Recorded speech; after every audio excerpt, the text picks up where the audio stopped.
North Sea Eyes. Love is a dangerous emotion, let me tell you. And it always happens when you're least expecting it. It creeps up on you and jumps on you out of the blue. It grabs you by the throat, shakes you, and says, "I'm here, you'd better take notice of me." I mean, think about it. 1 minute, you're going along very nicely, thank you. You get up every morning for work, and you come home every evening. You make dinner. You watch your favorite TV program on Tuesdays and Thursdays. You go out, you come in. You have a drink on Friday nights. The highlight of your week is lunch out on Sundays. That's life as you know it. At least you think you're alive. But then real life comes along and does a little dance in front of you, and you realize that you've been half dead. That's the way it was when I met Ria. 1 minute I was just going along like this, bored, but kind of okay. Well, at least I was healthy. Next thing I knew, I was out late at night, freezing to death, doing all kinds of strange things, and it seemed to me that I just had to do them. Somehow I didn't have any choice. Now, I don't know about you, but there's a certain pattern to my falling in love. First of all, it always happens in winter, so it's freezing cold. October, November, and December are the usual months, and they're cold in Holland, really cold. And in The Hague, the wind comes off the sea and goes right through you like a knife. Not the kind of weather for hanging around on street corners or in telephone boxes. But that's always what I end up doing. One day I'm going to bed at 9:30 with a good book. The next, I'm out at 1 o'clock in the morning, knowing that I'm going to be exhausted the next day. Exhausted, but excited. Then comes a cold, or even worse, flu.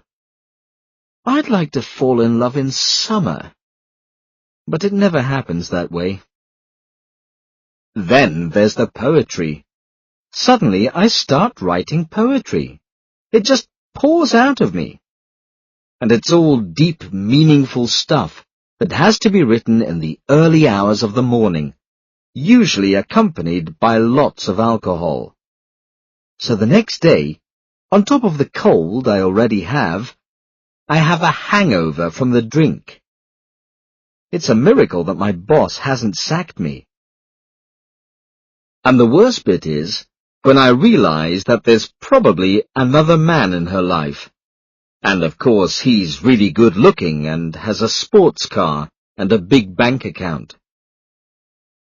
So everything followed more or less the usual pattern with Ria. First came the cold and the poems.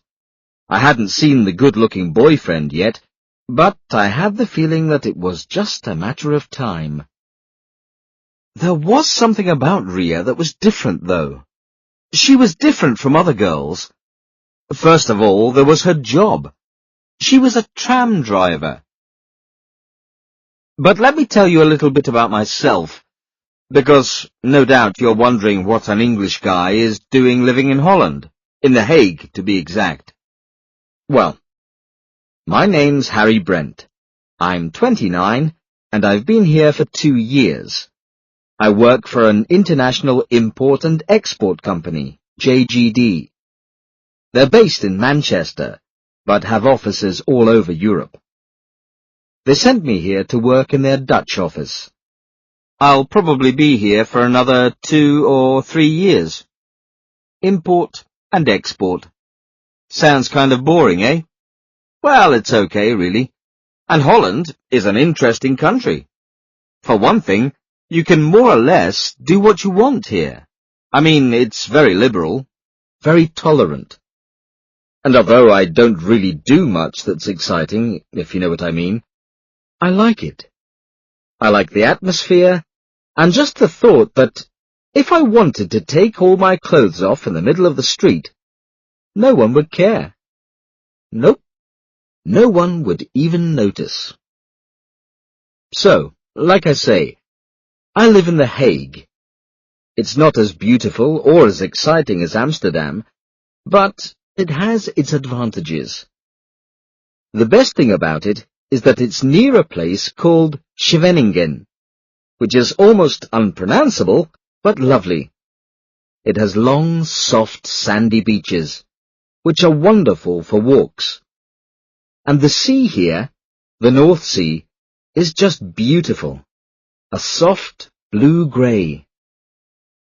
I go to the beach a lot. The traffic in The Hague is pretty bad, but it has good public transport. The noisy red trams and their rails are a familiar sight, and that's how I get about. Number 1 to work, number 3 to the city centre, and number 11 from my place down to the beach. I live alone in one of those typical tall Dutch houses on a little street between the city centre and the beach. I often go down to the beach after work and at weekends to walk and relax and look at the sea. Which brings me back to Ria. I first noticed Ria when I was going to the beach on Tram 11 one Sunday afternoon. It was early October and a beautiful, cold, bright day. The tram suddenly stopped somewhere in the middle of nowhere. Something was stuck on the rails. It happens a lot, and I didn't take much notice until I looked out of the window and saw the tram driver removing a small piece of wood. Now, you can get on a tram in Holland without seeing the driver, and that's exactly what I'd done. But now I saw her. I couldn't take my eyes off her. I've never seen a tram driver wear a uniform as well as Ria did. She was tall and slim, and even from a distance, I could see that she was beautiful, with long dark hair, really attractive. She was wearing a skirt, unlike most female tram drivers who usually wear trousers. And she had legs that seemed to go on forever. Yeah, she was different. But the most amazing thing about Ria was her eyes, which I noticed straight away, and which were the exact colour of the North Sea. A lovely, soft, blue-grey. And those eyes kind of grabbed me. That's the only way I can put it. So that I couldn't think of anything else. I'd been grabbed by the throat.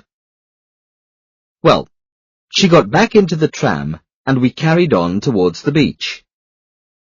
I moved up the tram so that I could be nearer to her, and I just looked at her all the way to the beach, though I tried not to let her see. I was kind of dazed, as if I'd been hit on the head. I was confused, I don't mind telling you. Anyway, the number 11 stops at the beach on the south side of Scheveningen, not too far from the port. It's the end of the tram line. It waits for 10 or 15 minutes, turns round, and goes back to the city. I got out and just sort of hung around for a while, looking at Ria, but pretending I wasn't looking. The idea of going away was scary. I might never see her again. After a few minutes, Ria got out of the tram and talked for a while to another tram driver. That's when I discovered that she was called Ria, because I heard him shout something to her. It looked like she was going to drive Tram 11 back to the city. I had a little time, so I went over to the other side of the road and bought some chips from a little shop near the beach, keeping my eyes on the tram and Ria all the time. Then I walked back slowly to the tram, eating my chips and mayonnaise. I know it's a strange combination, but I've got used to it. I got back on the tram and went back to the city with Ria. So that was it, really. For the next 2 weeks, I spent all of my spare time on trams, especially on Tram 11, hoping that she would be the driver and that I'd get to see her. I got to love that little red tram. It was kind of comforting. I also spent a lot of time waiting for trams, which is when I got the cold. I got to know her routine, and I managed to see a lot of her one way or another. And at night, I would go home to my house and write poetry. Anyway, one late afternoon, I was waiting for the tram on the platform. It pulled up, and as luck would have it, Ria was driving. I was feeling kind of brave that particular day, and I got on at the front, just so I could really see her. As I got on, she smiled at me and said, "Good middag," which means good afternoon. Well, not so unusual, you might think, but I knew when she said it that she recognized me. It was the way her eyes met mine. I don't remember much about that tram ride, I can tell you. I could feel my face burning red. I was completely overcome with it all. I kept reliving that moment when she had said, "Good middag," for days afterwards. Well, from then on, we said hello to each other quite often. I was working towards asking her out, you know, kind of trying to find the courage. Finally, one Friday evening, I knew I had to go for it. For one thing, it was starting to look very strange, you know, me following her around like that. I didn't want anyone to think I was some kind of weird guy who follows women, you know, a stalker or something. So this particular Friday evening, I left work at 6 o'clock as usual. What I needed was a drink, I thought. Otherwise, there was no way I could talk to Ria. Not really talk, I mean. The office where I work is near the center of the city, on a street called Kort Voorhout. So I decided to go to the Dudok. It's a big new bar just a few minutes' walk away. A cool kind of place, if you know what I mean. A fashionable place to be seen. I sometimes went there for a quick drink after work, just because it's near the office. The Dudok was already crowded. It was a popular spot for an early evening drink, what the Dutch call a borrel. Yeah, it was definitely borrel time. I found a place at the bar and drank a couple of beers quickly. There was a new barman there, a friendly sort of bloke, who came over and started chatting. "English, eh?" he asked. Turned out his brother had gone to work in London. I didn't have the heart to tell him I'd never been there. I mean, just Heathrow Airport. So I just nodded when he mentioned Notting Hill and Chiswick. "Lovely part of London, Chiswick," he said. "Gorgeous," I said. "Another beer?" I'd better not," I said weakly. "Come on," he said. "It's, how do you say it? On the house?" Anyway, he was a friendly guy, like I said. He kept coming over to talk to me from time to time, and I kept drinking. I was thinking about what I was going to say to Ria, to be honest, and I wasn't getting very far. After about an hour, he asked me, "So, what are you doing all alone on a Friday evening, Harry?" By then, we were on first-name terms. His was Hans. Well, I'd had a few beers by then, so I told him about Ria.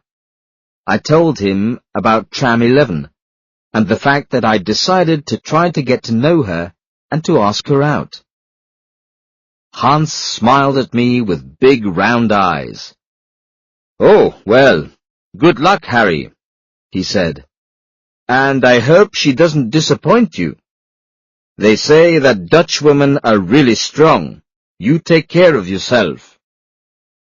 Funny thing to say, I thought.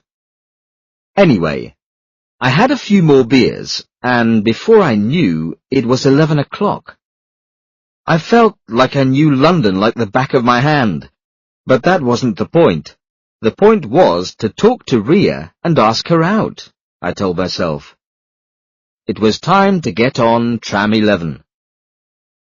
I wasn't totally drunk, though I must say I'd had enough. I said goodbye to the barman and ran off to catch tram 1, so that I could get on tram 11 at the Holland Spoor station. On the platform, I stood where the front of the tram would stop to make sure that it was Ria driving. The first driver was a man, some big blonde guy with a moustache, so I waited for the next. Ah, there she was. She looked as attractive as ever, with those lovely North Sea eyes. I got on at the back of the tram this time. I didn't want her to see me before I was ready, if you know what I mean. I put my tram ticket in the little machine and sat right at the back. It was late October by now, and it was really cold and windy. As a matter of fact, it's always windy in The Hague. But the moon was up, and it was nice and clear. I still wasn't sure how I was going to approach her, but, like I said, I had to try.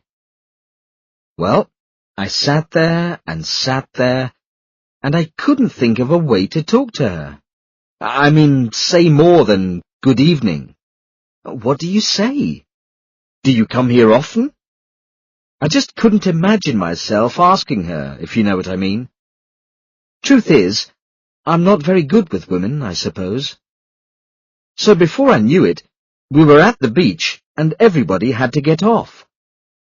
There were about 10 people on the tram, mostly people who lived up there, I reckoned, and they all got off and walked away pretty quickly. I got off quickly too, so that Ria wouldn't see me.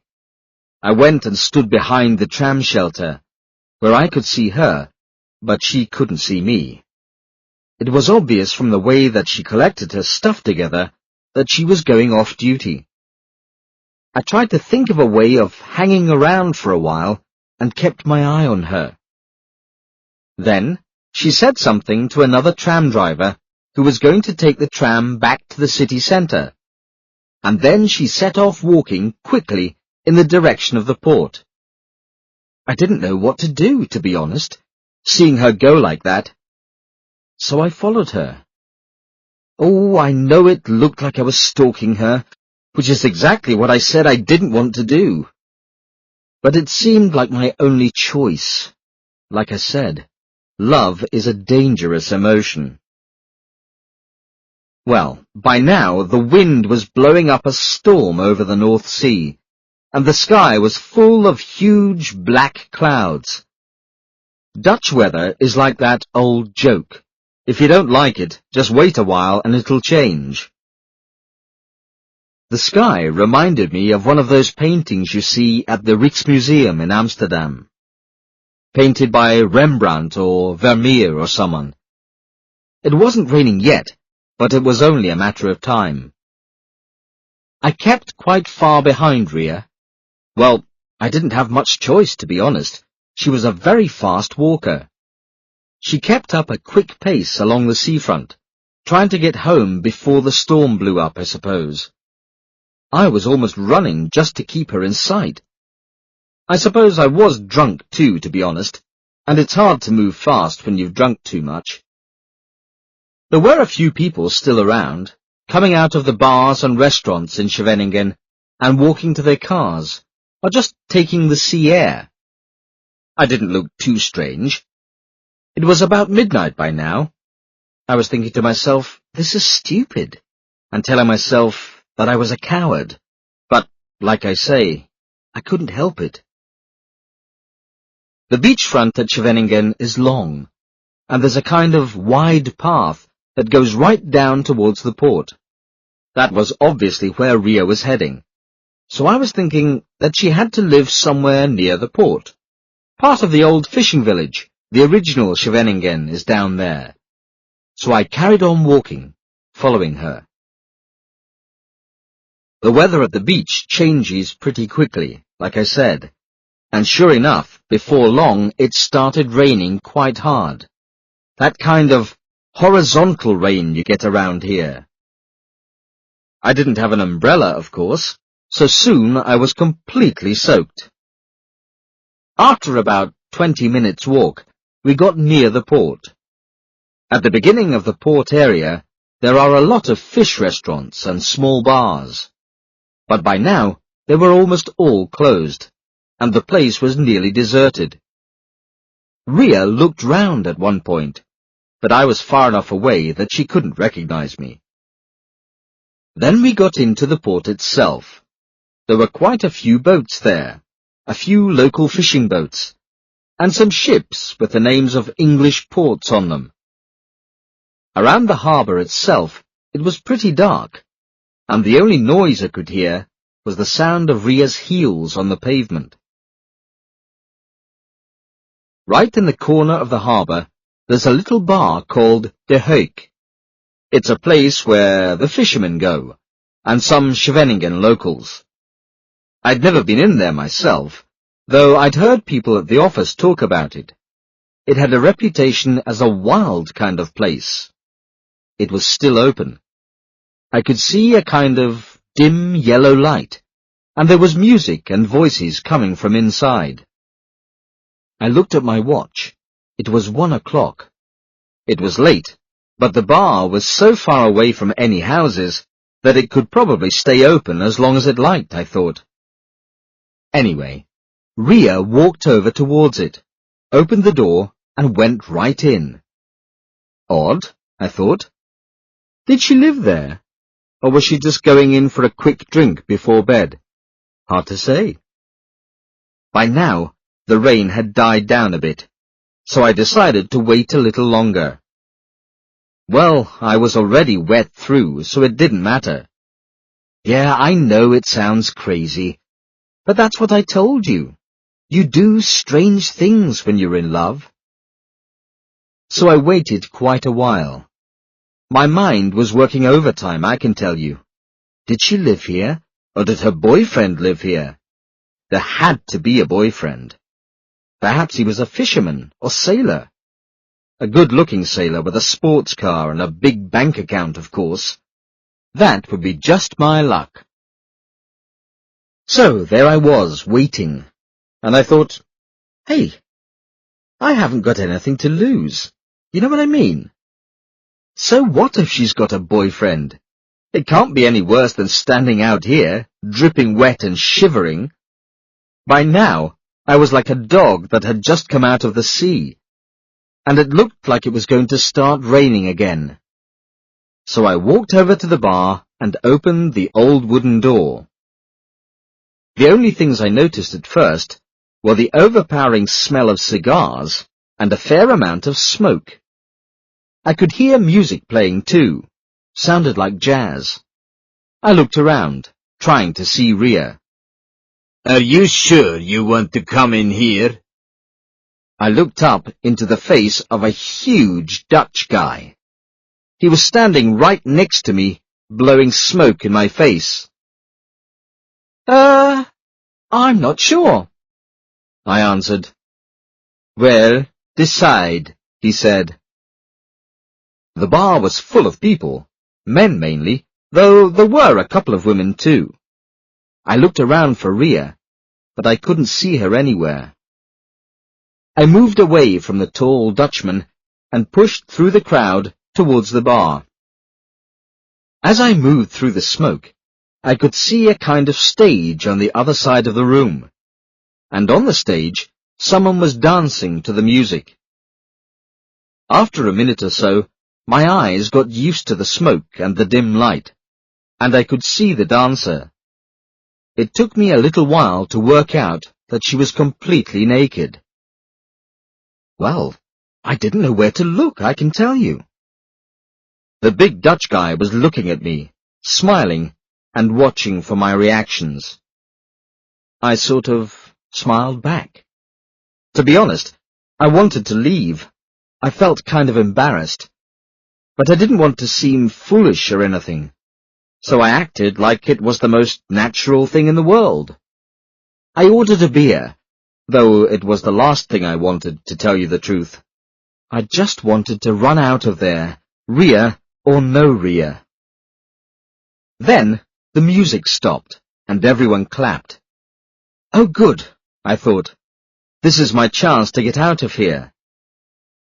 But the music started again almost immediately, and someone else came onto the stage.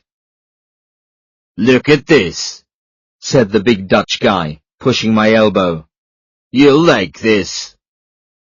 I smiled kind of awkwardly and looked over to the little stage and at the face of the new dancer. She was wearing a bit more makeup than usual, but there was no mistaking those eyes. It was Rhea. Well, I was shocked, I can tell you. But it got worse. The music started, and Rhea started taking her clothes off. Everyone in the bar was shouting and whistling. A part of me wanted to leave, but the other part just made me stay there. I couldn't move. Little by little, Rhea's clothes came off, until she was completely naked. And then came the greatest shock of all, because then I saw that there was something about Rhea that was different. She was different from other girls, and it wasn't only that she was a tram driver. She was a man. Ah! I sort of screamed and moved quickly towards the door. See what I mean? said the big Dutch guy behind me, laughing. I ran outside. The Dutch guy followed me, shouting, So, you like our entertainment, do you, little English boy? A bit rude, I thought, calling me little, but I thought I'd let it pass. I ran as fast as I could. I ran all the way back home. I couldn't help thinking about what Hans had said about strong women. He didn't know how right he was. Yeah, there are times when life comes and grabs you by the throat. So, all that happened about 6 months ago. Since then, things have, well, calmed down a bit. I get up every morning for work, and I come home every evening. I make dinner. I watch my favorite TV program on Tuesdays and Thursdays. I go out. I come in. I have a drink on a Friday night. The highlight of my week is lunch out on Sundays. Okay, it's boring. But to tell the truth, I kind of like it. I'm happy. But I'm really not looking forward to the winter.